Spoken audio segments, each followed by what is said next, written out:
नमस्कार, capital TV देख रहे हैं आप। मैं हूं आपके साथ पूजा। ब्रेकिंग नाउ में बड़ी खबर आपको बता रहे हैं।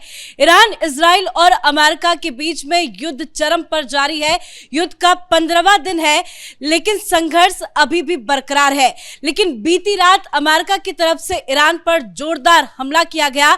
अमेरिका ने ईरान के खार्ग द्वीप आइलैंड को निशाना बताया है और जबरदस्त बमबारी की गई है। ट्रंप की तरफ से बयान भी सामने आया और ट्रंप ने यह दावा किया है कि खार्ग द्वीप में मौजूद जितने भी सैन्य ठिकाने ईरान के थे सभी को तबाह कर दिया गया। और ट्रंप ने यह भी धमकी दी है कि अगर ईरान चुप नहीं बैठेगा तो इस पूरे खार्ग द्वीप आइलैंड को तहस नहस कर दिया जाएगा। साथ ही एक बड़ी खबर नीदरलैंड से भी सामने आ रही है। नीदरलैंड की राजधानी एम्स्टर्डम के एक यहूदी स्कूल को निशाना बनाया गया है। इमारत को काफी ज्यादा नुकसान हुआ है और छोटे छोटे बच्चों को टारगेट करने की कोशिश की गई है। तो युद्ध से जुड़ी तमाम बड़ी अपडेट आपको बताएंगे। मेरे साथ जुड़े हुए कैपिटल टीवी के editor in chief doctor Manish Kumar. Sir, सबसे पहले बात करते हैं खार्ग द्वीप की। क्यों टारगेट किया गया खार्ग द्वीप आइलैंड को और कितना नुकसान ईरान को हुआ है? देखिए, आदमी का शरीर जो होता है उसका सबसे ज्यादा फंक्शन कहां से शुरू होता है? हार्ट से। हार्ट गया, आदमी गया। यह खार्ग द्वीप ईरान की इकोनॉमी का हार्ट है। और अगर आप गौर से इस द्वीप को देखेंगे, यह करीब 3 किलोमीटर लंबा और 1.5 किलोमीटर चौड़ा है, लेकिन 80% ऑयल का जो आदान प्रदान ईरान करता है वो इसी द्वीप से करता है। उसी की यह तस्वीर है। यह रनवे है और रनवे के ऊपर ही मारा गया है। अगर आप गूगल अर्थ में जाएंगे, गूगल मैप के ऊपर जाएंगे, तो आपको इस जगह पे कई सारे मिलिट्री प्लेन्स भी नजर आते हैं। तो इस द्वीप के ऊपर अभी सिर्फ मिलिट्री टारगेट्स को एम किया गया है। मतलब this is the first warning कि अगर हम वहां खार्ग के अंदर मिलिट्री टारगेट्स को हम निशाना बना सकते हैं तो फिर तुम्हारे ऑयल डिपो और जो तुम्हारा पूरा जो बिजनेस है जो खार्ग द्वीप से शुरू होता है वहीं से चलता है, उसको हम खत्म कर देंगे। और इसलिए खार्ग द्वीप, ये देखिए, ये उसकी तस्वीर है। आप ये देखिए, पूरा ये ऑयल डिपो है, 3 किलोमीटर लंबा, 1.5 किलोमीटर, और सारी चीजें यहीं से चलती है। ये आप देखिए, उसकी तस्वीरें हैं। अब ये धमकी दी गई है कि अगर आपने अब सरेंडर नहीं किया, अब आपने फिर से हमला करने की कोशिश की, तो इस खार्ग द्वीप के ऊपर हम कब्जा कर लेंगे। कब्जा से पहले क्या होगा कि ये जो डिपोज हैं उसके ऊपर, तो ये लड़ाई जो है इसका एक इकोनॉमिक वॉरफेयर का जो है वो मामला शुरू हो जाएगा। ये क्यों हुआ? वो इसलिए हुआ कि ईरान ने इसे प्रोवोक किया। ईरान ने कहा कि भाई अब स्टेट ऑफ हॉर्मुज के ऊपर, ये हॉर्मुज से थोड़ा नॉर्थ साइड में है, ये कुवैत के आमने सामने जो है ये आइलैंड है। लेकिन स्टेट ऑफ हॉर्मुज के बारे में वो कह रहा है ईरान कि अगर आप यहाँ बिजनेस करना चाहते हो, इधर से गुजरना चाहते हो, तो ये फिर आदान प्रदान जो है वो अमेरिकन डॉलर में नहीं, ये चाइनीज युआन में होगा। मतलब डी डॉलराइजेशन। आपने तो डोनाल्ड ट्रंप के दुखती रग को आपने जो है दबा दिया और इसलिए आपने डॉलर के ऊपर कमिट किया और आपके हार्ट के ऊपर गोली कहां लगी है? कलेजे में। अब यह कहा गया है कि अभी तो वार्निंग शॉट दे रहा हूं, इसके ऊपर कब्जा कर लेंगे। और उससे बड़ी खबर यह आ रही है कि अभी अभी ये जो खबर आई है कि जापान में जो मरीन फोर्स अमेरिका का था उसमें 2500 ट्रुप्स उसको मूव किया जा रहा है मिडिल ईस्ट। और ये बताया जा रहा है कि 3 किलोमीटर लंबा और 1.5 किलोमीटर चौड़ा ये छोटा सा आइलैंड है, इसके ऊपर कब्जा करने के लिए मरीन्स को लाया जा रहा है। और ये दरअसल बहुत ही शॉर्ट पीरियड में ईरान को घुटने में लाने की एक तरकीब के रूप में, टेक्निक के रूप में, एक स्ट्रेटजी के रूप में देखा जा रहा है कि आप अगर खार्ग के ऊपर कब्जा कर लोगे, ईरान का जो पूरा का पूरा जो स्ट्रक्चर है इकोनॉमिक वो खत्म हो जाएगा।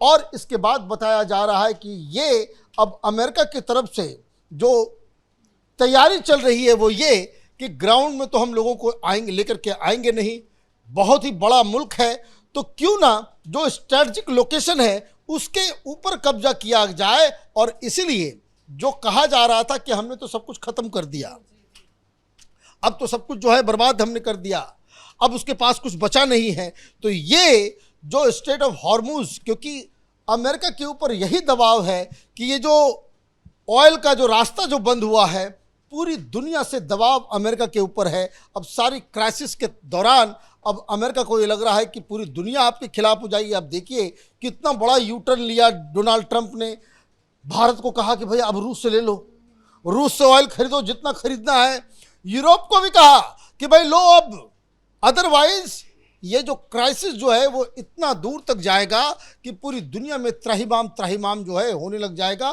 तो ये इसको रोकने के लिए जो स्ट्रेट जो नज़र आ रहा है जो स्ट्रेटजी वो ये कि जो स्ट्रेट ऑफ हॉर्मुज के ऊपर, ये जो पर्शियन गल्फ के अंदर जितने भी जो आइलैंड्स हैं जो चेक पॉइंट्स का काम करते हैं उसके ऊपर कब्जा करना ये प्राइम टारगेट नजर आ रहा है अमेरिका का। ये जो खबर नीदरलैंड से आई है कि एम्स्टर्डम के एक यहूदी स्कूल, ये वो स्कूल की इमारत है, वहां पे हमला हुआ है, क्यों टारगेट किया गया? क्या बच्चों को निशाना बनाना ही असली टारगेट था? देखिए, आप कमजोर से कमजोर आदमी को अटैक कीजिएगा तो हाथ पर कुछ चलाएगा ही ना। व्हाट ईरान इज डूइंग, ये पिछले 24 घंटे में ये दूसरी घटना है।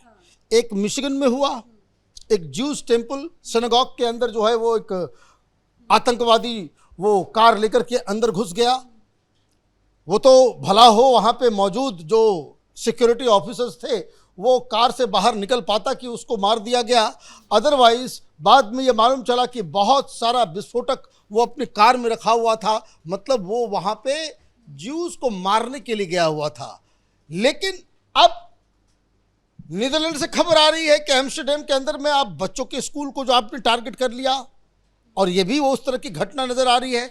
इसका मतलब ये है कि ईरान के जो स्लीपर सेल्स हैं अलग अलग देशों में, अब ऐसे थोड़ी होता है कि आप ये देखिए कि लोग अमेरिका के अंदर बैठ करके वहाँ पे ईरान के लिए जो है वहाँ पे प्रोटेस्ट कर रहे हैं।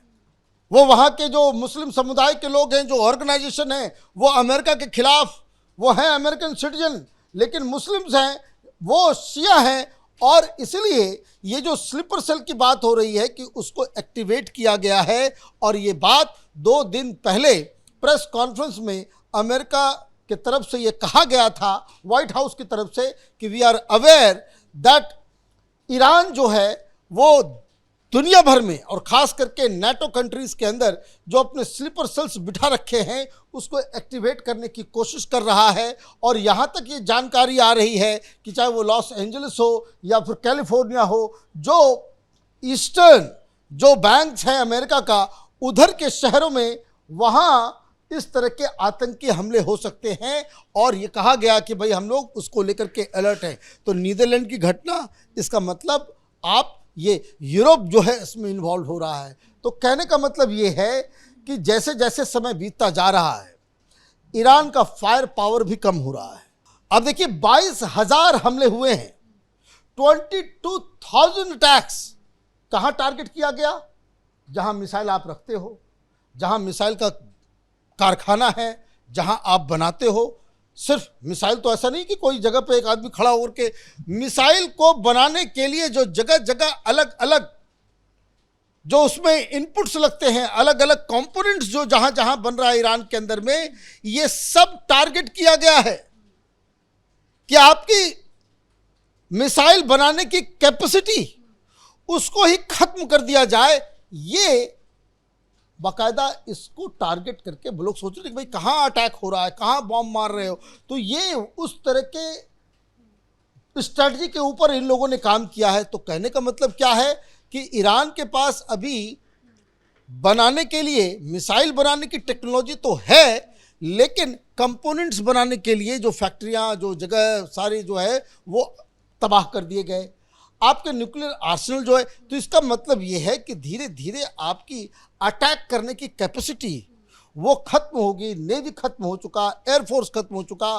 तो ये मुझे लगा, दावा भी डोनाल्ड ट्रंप की तरफ से हर दिन किया जाता है कि हमने सब कुछ खत्म कर दिया है, बर्बाद कर दिया। एक आखिरी सवाल मेरा आपसे है, जब खामनेई की मौत हुई थी तो ट्रंप ने कहा था कि कोई भी नया उत्तराधिकारी आएगा उसका खात्मा तय है, हम उसको टारगेट करेंगे। क्या मुस्तबा खामनेई का आप खात्मा करना चाहते हैं डोनाल्ड ट्रंप? अब तो उन्होंने इनाम की भी घोषित कर दी कि जो जानकारी देगा $1 करोड़ का इनाम घोषित किया गया है। देखिए, कल तक इन्होंने कहा था कि वो आदर मर गया। डोनाल्ड ट्रंप ने कल का बयान था कि आदर वो मर गया या फिर इतना सीरियसली इंजर्ड है कि हॉस्पिटल से बाहर नहीं आ सकता। तो ये जब बयान आया, अगर बयान में को गलत साबित करना था तो ईरान को उनकी तस्वीर, उनका वीडियो, करंट वीडियो उसको सामने लेकर के एक वीडियो आया, उसकी हालांकि पुष्टि नहीं है कि वो करंट है या पुराना है, कब का। वो ऑलरेडी डाउटफुल है, वो ऑलरेडी डाउटफुल है। और इसीलिए आप देखिए कि ईरान की तरफ से जो दावे किए जा रहे हैं, जो चीज़ें की जा रही है, वो बड़ा हैफजर्ड है। वो इस चीज़ को साबित नहीं कर पा रहे हैं कि हम एक साथ हैं, कौन डिसीजन ले रहा है, किस लेवल वहाँ के राष्ट्रपति तो अब खुलेआम सड़कों पर घूम रहे हैं, प्रोटेस्ट कर रहे हैं, सेल्फी क्लिक करवा रहे हैं। देखिए, ये वहाँ जो इंटरनल डिस्टर्बेंस चल रहा है, जो ऑलरेडी वहाँ के लोग जिनको ये कहा गया है कि घर के अंदर बैठे रहें, उनको अपने रिजीम को बचाने के लिए ये सारे कारनामे जो है वो करने पड़ेंगे।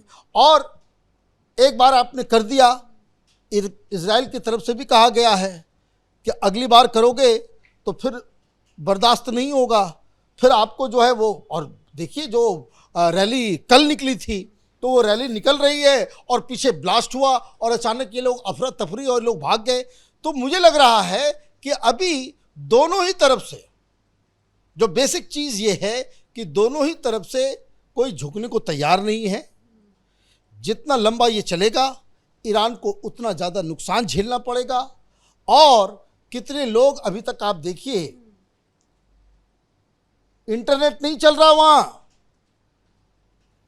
पूरी तरीके से ईरान के अंदर 22,000 अटैक हुए हैं। ये 1600 लोगों की मौत की बता रहे हैं ईरान वाले, उस सरकारी मीडिया।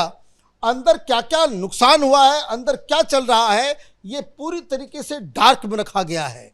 और ये बताता है कि ईरान के अंदर एक अलग तरीके की चीजें जो है वो कुकअप हो रही है। धन्यवाद सर जानकारी के लिए। तो एक बात तो तय है कि अमेरिका का अगला टारगेट जो है वो मुस्तबा खामनेई है और उसको लेकर अब इनाम की भी घोषणा की गई है। उनके साथ कुछ हाई प्रोफाइल लोगों का भी नाम बताया गया है। एक पोस्टर भी सामने आया है जिसमें ये साफ कहा गया है कि अगर इनकी कोई जानकारी देता है तो $1 करोड़ का इनाम दिया जाएगा। लेकिन दूसरी तरफ बीती रात ईरान के इंपॉर्टेंट आइलैंड खार्क द्वीप आइलैंड पर बड़ा अटैक अमेरिका की तरफ से किया गया है, जिससे ईरान को काफी नुकसान झेलना पड़ा है। इस बड़ी खबर में इतना ही। देखते रहिए कैपिटल टीवी। नमस्कार।